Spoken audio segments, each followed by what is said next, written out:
Dans le cœur d'une forêt sombre et dense, où les arbres se dressaient comme des sentinelles vigilantes, une symphonie de bruits animaux s'élevait comme un écho de la nature.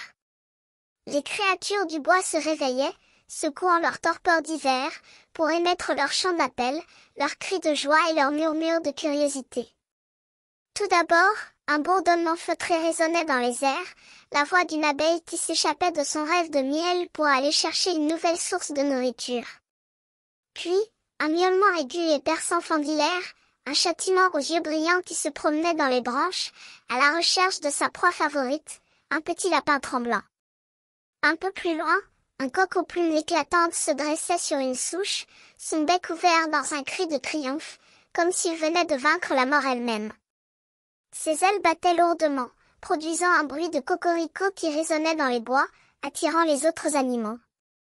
Une vache grasse et velue, aux cornes pointues, émettait un bruit de meu, un appel à l'aube, pour réveiller les autres bêtes de la ferme. Un chien aux oreilles pendantes, aux yeux fauves, répondait à son appel avec un ouaf, un cri de joie et de liberté, comme s'il se réveillait de son sommeil de chien. Un canard aux plumes brillantes, aux pattes auxiliaires, se déplaçait avec grâce sur la surface d'un étang, émettant un bruit de coin-coin, comme s'il communiquait avec ses congénères. Une grenouille aux yeux ronds, aux pattes puissantes, répondait à son appel avec un rébit, un cri de joie et de fierté, comme si elle était la reine de la forêt. Un cheval aux sabots puissants, aux yeux brillants, émettait un hennissement, un cri de joie et de liberté, comme s'il se libérait de ses liens pour galoper dans les plaines.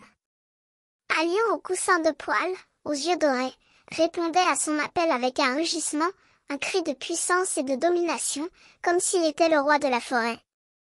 Une souris aux yeux brillants, aux pattes rapides, s'échappait de son terrier pour émettre un son grinçant, un cri de peur et de surprise, comme si elle avait découvert un piège. Un cochon aux oreilles triangulaires, aux yeux ronds, répondait à son appel avec un grognement, un cri de colère et de résistance, comme s'il se défendait contre les chasseurs. Un pigeon aux plumes grises, aux yeux brillants, émettait un roucoulement, un cri de joie et de contentement, comme s'il avait trouvé une source de nourriture. Un mouton aux yeux ronds, aux pattes puissantes, répondait à son appel avec un bêlement, un cri de joie et de fierté, comme s'il était le pasteur de la troupe. Un serpent aux écailles brunes, aux yeux brillants, s'échappait de son repère pour émettre un sifflement, un cri de peur et de surprise, comme s'il avait découvert un piège. Un tigre aux poils roux, aux yeux dorés, répondait à son appel avec un grrr, un cri de colère et de résistance, comme s'il se défendait contre les chasseurs.